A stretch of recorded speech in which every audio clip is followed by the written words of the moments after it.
आज से लगभग 50 साल पहले 1969 में अपोलो 11 मिशन में एस्ट्रोनॉट्स को मून पर भेजा गया था। आई नो ये आपको पता है, पर आगे देखो ना। जो वो एस्ट्रोनॉट्स वहां से लौटे तब उन्होंने वहां पर बहुत सारी चीजें छोड़ी, जैसे कि यूज्ड बेकार साइंटिफिक इक्विपमेंट्स, कपड़े, खाने की चीजों के रैपर्स और चीजों को खाने के बाद निकले वेस्ट प्रोडक्ट्स, यानी उनकी पॉटी। आज हम इस वीडियो में इसी चीज के ऊपर एक इंटरेस्टिंग फैक्ट जानेंगे। सो अगर आपको इस चीज में इंटरेस्ट है, जो कि आई नो किसी को भी नहीं है, पर अगर आपको ये जानना है कि वो एस्ट्रोनॉट्स की पूप में वो क्या चीज है जो उनको इतनी इंटरेस्टिंग और उतनी रहस्यमयी बनाती है, तो इस वीडियो को पूरा एंड तक देखना। आपको सच में बहुत मजा आएगा। चलो शुरू करते हैं। आज तक की हुई कुल 6 मून लैंडिंग्स में अपोलो एस्ट्रोनॉट्स ह्यूमन वेस्ट के 96 बैग्स मून पर छोड़े हैं। मैं बात कर रहा हूँ उनकी पॉटी, सूसू और उनकी उल्टियों की। इन सब चीजों को मून पर जानबूझकर नहीं छोड़ा गया था, बल्कि किसी वजह से छोड़ा गया था, और वो सिंपल सी वजह थी वेट। ताकि एस्ट्रोनॉट्स को रिटर्निंग ट्रिप में वापस अर्थ पर जाते समय ज्यादा वेट ना कैरी करना पड़े, इसलिए उन्होंने इन यूजलेस चीजों को वहीं मून पर छोड़ दिया। अब ऐसा तो नहीं है कि एस्ट्रोनॉट्स मून की सतह पर कहीं साइड में ही अपना कार्यक्रम शुरू कर दिए होंगे और उनको करने के बाद वहीं पर छोड़ दिए होंगे। वेल, ऐसा नहीं है। एस्ट्रोनॉट्स की पॉटी और बाकी चीजें इस तरह के बैग्स में रखी गई थी, और मून की सतह पर उन बैग्स में एक मिस्ट्री छुपी है, एक ऐसी रहस्यमयी पहेली जिसका जवाब केवल मैं ही नहीं बल्कि यहाँ बैठे बहुत सारे बड़े बड़े साइंटिस्ट ढूंढ रहे हैं। क्या उन एस्ट्रोनॉट्स की मून पूप में कुछ जिंदा है ना? वो मुझे पता है कि आप में से कुछ लोग ये कमेंट करोगे कि क्या बोल रहा हूँ मैं, या फिर क्या शायद मैं पागल हो गया हूँ। बट मेरा विश्वास करो, ये बहुत ही इंटरेस्टिंग और ज़रूरी चीज़ है, क्योंकि हो सकता है कि इसका जवाब मिलने पर हम ये समझ पाए कि अर्थ पर लाइफ कैसे शुरू हुई और क्या स्पेस में बाकी जगह पर लाइफ है या नहीं। हाँ, मुझे पता है कि एक इंसान की पॉटी बहुत घिनौनी हो सकती है, पर इसके अंदर भी जिंदगी है। लगभग इसके मांस का आधा हिस्सा बैक्टीरिया से बना होता है, जिसके अंदर हमारे पेट के 1000 से भी ज्यादा माइक्रोब्स की स्पीशीज रहती है। अब मून लैंडिंग के समय एस्ट्रोनॉट्स ने अर्थ से कई इस तरह के बैक्टीरियाज और माइक्रोब्स मून के सरफेस पर ले गए थे, पर अभी फिलहाल हमको यह नहीं पता कि वो सभी माइक्रोब्स वहां पर जिंदा भी है या नहीं, क्योंकि मून और अर्थ बहुत ही डिफरेंट है। मून से कंपेयर्ड अर्थ बहुत ही हॉस्पिटेबल है, जिसकी वजह से अर्थ पर हर तरह के जानवर, माइक्रोब्स और वायरसेस रह पाते हैं। हाँ, ये वाला वायरस भी। पर वहीं दूसरी साइड मून बहुत ही ऑपोजिट है। मून के पास उसकी प्रोटेक्टिव मैग्नेटिक फील्ड नहीं है, जो उसको सबसे पावरफुल और डेंजरस कॉस्मिक रेडिएशन से बचाए। मून के पास ओजोन लेयर भी नहीं है, जो सन की अल्ट्रावायलेट रेडिएशन को एब्जॉर्ब करे।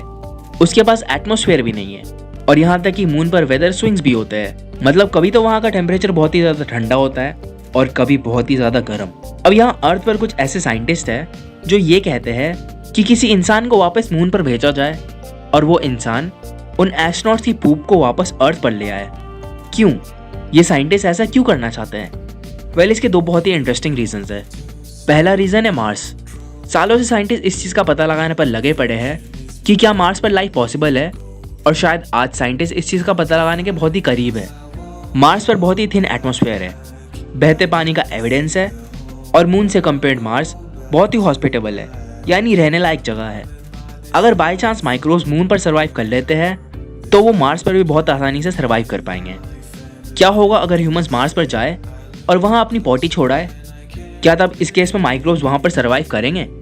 शायद कर पाएंगे, क्योंकि अगर साइंटिस्ट को वो एस्ट्रोनॉट्स की पूप, जो कि अभी फिलहाल मून पर है, अगर साइंटिस्ट को वो पूप मिल गई और साइंटिस्ट उसके रिसर्च से ये पता लगा पाए कि माइक्रोब जिंदा है या फिर एटलीस्ट रिकवर होने लायक है, तब वो माइक्रोब मार्स पर भी डेफिनेटली सर्वाइव कर पाएंगे। एक बहुत ही इंटरेस्टिंग और फेमस थ्योरी है जो ये बताती है कि अर्थ पर लाइफ कैसे शुरू हुई। सो वो थ्योरी ये है कि कहीं दूर से कोई एस्ट्रोनॉट या कॉमेट अर्थ पर आके गिरी, जिसमें पहले से ही कोई माइक्रोब थी, और जब वो कॉमेट अर्थ के सरफेस पर आके टकराई तब उसने अर्थ पर लाइफ सीड कर दी। ऑब्वियसली ये थ्योरी गलत है हमारे अर्थ के केस में, पर इस थ्योरी से हमें एक आइडिया लग सकता है कि कैसे लाइफ फॉर्म दूसरे प्लैनेट पर शुरू हो सकती है। क्योंकि अगर माइक्रोबियल ऑर्गेनिजम्स मून पर सर्वाइव कर सकते हैं, तब वो एक कॉमेट या एस्टेरॉयड पर भी सर्वाइव कर पाएंगे। और अगर ये थ्योरी वाकई में सही है, तब उसका मतलब ये होगा कि यूनिवर्स में लाइफ एक जगह से दूसरी जगह ट्रेवल करती है, एक प्लैनेट से दूसरे प्लैनेट पर जंप करती है। अब यहाँ एक और चीज़ देखो। मान लो एक एस्टेरॉयड उड़ते उड़ते मून की सरफेस पर आ जाता है, और वो एस्टेरॉयड उन एस्ट्रोनॉट की पूप से टकरा जाता है और उसको लेके वो डीप स्पेस में उड़ जाता है। क्या इसमें ऐसा हो सकता है कि वो एस्टेरॉयड उन पूप को लेकर किसी ऐसे प्लैनेट पर पहुंच जाए जहां पर लाइफ पॉसिबल हो और वहां पर वो माइक्रो सर्वाइव कर पाए और वहीं से एक नई लाइफ फॉर्म शुरू हो जाए। मुझे पता है कि ये केवल एक थॉट है, पर हु नोज, क्या पता है ऐसा पॉसिबल हो। पर अब जो भी है, ये सब जानना हमारे लिए बहुत ज़रूरी है कि क्या ऐसा पॉसिबल भी है या फिर नहीं। पर हम इन चीज़ों को पता कैसे लगाएंगे? इसका बहुत ही आसान सा तरीका है। आप इस मून पर जाओ, उन एस्ट्रोनॉट्स की पोटी को अर्थ पर लेके आओ और स्टडी करो। That's it. सो गाइस, आज के लिए बस इतना ही। अगर आपको ये वीडियो पसंद आई तो लाइक करो और अगर आप नए हो तो सब्सक्राइब करो। मिलते हैं अगले हफ्ते एक नई और एक इंटरेस्टिंग वीडियो के साथ। So this was Suryash from idea creations, signing off. Cheers.